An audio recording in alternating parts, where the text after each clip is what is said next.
Question 726. A contract that is voidable is A. Binding. B. Binding now but can be voided by the injured party. C. Not enforceable under any circumstances. D. Modifiable. Correct answer is B. Binding now but can be voided by the injured party.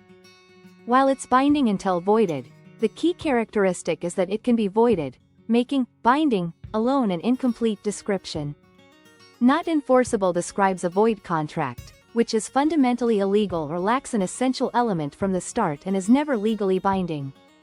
A voidable contract is enforceable unless the injured party acts to void it.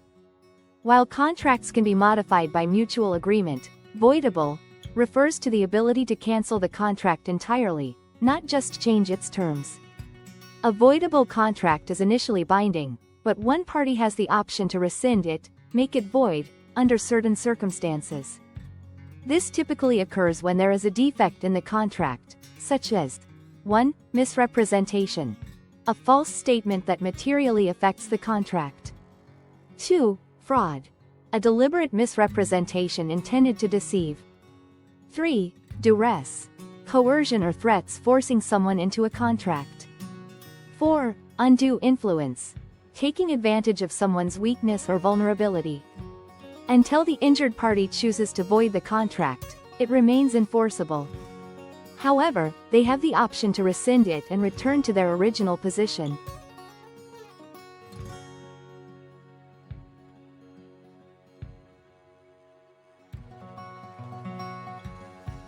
Question 727. Upon the execution of a trust deed, the power of sale is given by the to the A. Truster to the beneficiary. B. Truster to the trustee. C. Either A or B. D. Beneficiary to the truster. Correct answer is B. Truster to the trustee. A trust deed is a legal document used in some states to secure a loan. It involves three parties. 1. Truster, the borrower who owns the property. 2. Beneficiary, the lender who is providing the loan. 3. Trustee, a neutral third party who holds the title to the property. Upon the execution of a trust deed, the truster, borrower, conveys a limited legal title, in trust with power of sale, to the trustee. This power of sale allows the trustee to sell the property if the truster defaults on the loan, without needing to go through a judicial foreclosure process in court. The trustee holds this power for the benefit of the beneficiary, lender.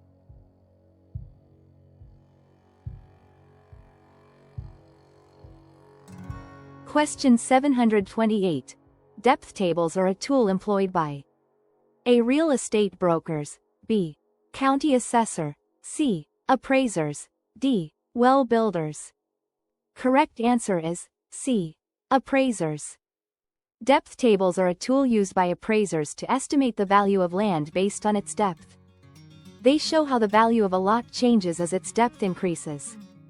Appraisers use depth tables to help determine the overall value of a property. It displays the percentage changes in land value due to differences in lot depth. Lot depth is measured by drawing an imaginary line from the midpoint of the front property line to the midpoint of the rear property line. If there is no rear property line, the line is drawn to the most distant point on another lot line.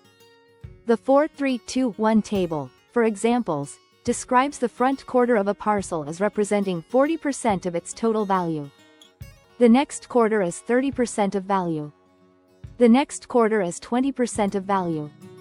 And the rearmost quarter is 10% of value. Question 729. A contract to perform an unlawful act is A. Void. B. Valid. C. Executable. D. Voidable. Correct answer is A. Void. For a contract to be legally valid and enforceable, it must have a lawful object. If the purpose or act required by the contract is illegal, against public policy, or fraudulent, the contract is considered void from its inception. This means it was never a legally binding contract in the first place and cannot be enforced by any party. Even if executable in form, if its purpose is unlawful, it is still void. A voidable contract is one that is binding but can be legally cancelled by one of the parties, e.g., due to fraud, duress, or a party being a minor. A contract for an unlawful act is not merely voidable, it's inherently void. Question 730. A mortgage covering more than one parcel of property usually provides a clause allowing the release of a particular parcel on repayment of a specified part of the loan. This type of loan is called a blanket loan, b. package loan, c. open-end loan, d. swing loan. Correct answer is a. blanket loan. A package loan includes both real and personal property, e.g., a home and appliances. It's not primarily characterized by covering multiple parcels of real estate with a release clause. An open-end loan allows the borrower to borrow additional funds up to an original loan amount, often after the loan has been partially repaid, without needing to negotiate a new mortgage. It's like a revolving line of credit secured by real estate. It doesn't typically involve multiple parcels. A swing loan, or bridge loan, is a temporary loan used to bridge the gap between the sale of an old home and the purchase of a new one. A blanket loan is a mortgage that covers multiple parcels of property. It often includes a release clause that allows the borrower to release a specific parcel from the mortgage upon paying off a specified portion of the loan. This is useful when a borrower wants to sell or refinance one parcel without affecting the other properties covered by the blanket loan. This blanket loan is typically used in connection with housing tracts or construction loans. Question 731. The majority of electrical outlets in homes supply volts of power. A 50, B 110, C 500, D 1000. Correct answer is B 110. While you might still hear people refer to them as 110-volt outlets, the official standard for residential circuits in the U.S. is 120 volts. Appliances are designed to work within a small fluctuation around this nominal voltage.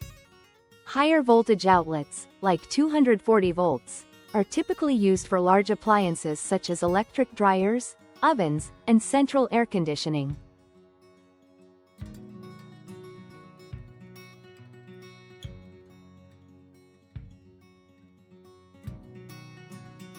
Question 732. The terms and conditions of the sale of a home property generally have an impact on the properties. A. Appreciation, B. Tax rate, C. Price, D. Depreciation. Correct answer is C. Price. Appreciation is the increase in value over time, driven by market forces, economic conditions, and property improvements, not typically the specific terms of one sale. The property's tax rate is set by local government authorities based on assessment value and local budgets, independent of the sales terms between private parties. Depreciation, in real estate, refers to a loss in value over time due to wear and tear, age, or obsolescence. It's an economic concept or an accounting method for tax purposes, not directly influenced by the specific terms of a single sale.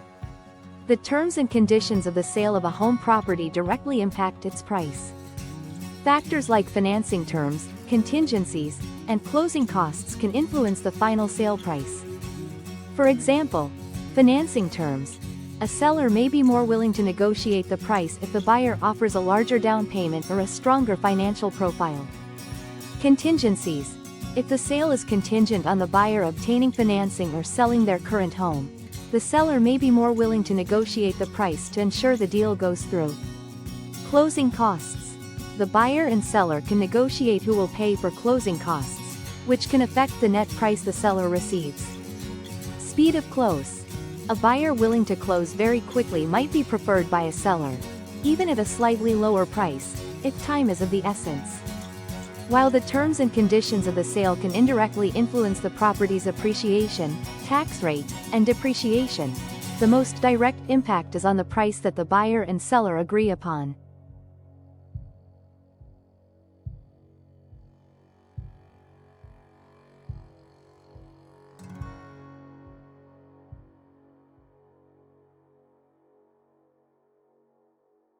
Question 733.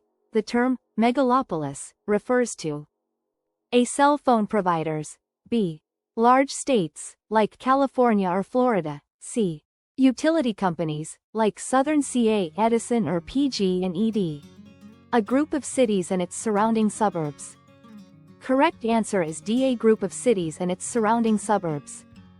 Megalopolis refers to a large, densely populated urban area formed by several cities merging together. It's often characterized by sprawling suburbs, interconnected transportation systems, and a high concentration of economic activity.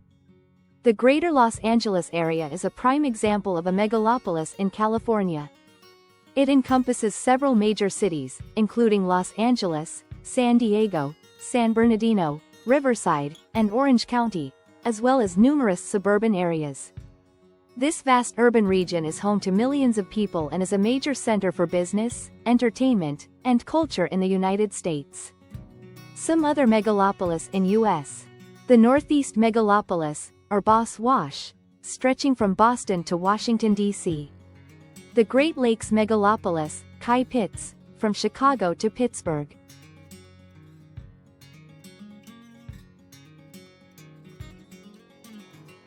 Question 734. A 17-year-old soldier in the U.S. Army decides to try to buy a studio apartment. The listing agreement he signs is A. Invalid. B. Valid. C. Illegal. D. Subject to challenge by his parents. Correct answer is B. Valid. In California, an emancipated minor has the legal capacity to enter into binding contracts, including those for real property. A contract entered into by a minor is generally voidable by the minor. However, specific circumstances can lead to a minor being emancipated, which grants them the legal capacity to enter into binding contracts. In California, common ways a minor can become emancipated include marriage, petitioning a court, enlisting in the armed forces. Since the 17-year-old in the scenario is a soldier in the U.S. Army, they are considered an emancipated minor. As such, they possess the legal capacity to enter into contracts, including a listing agreement for a studio apartment.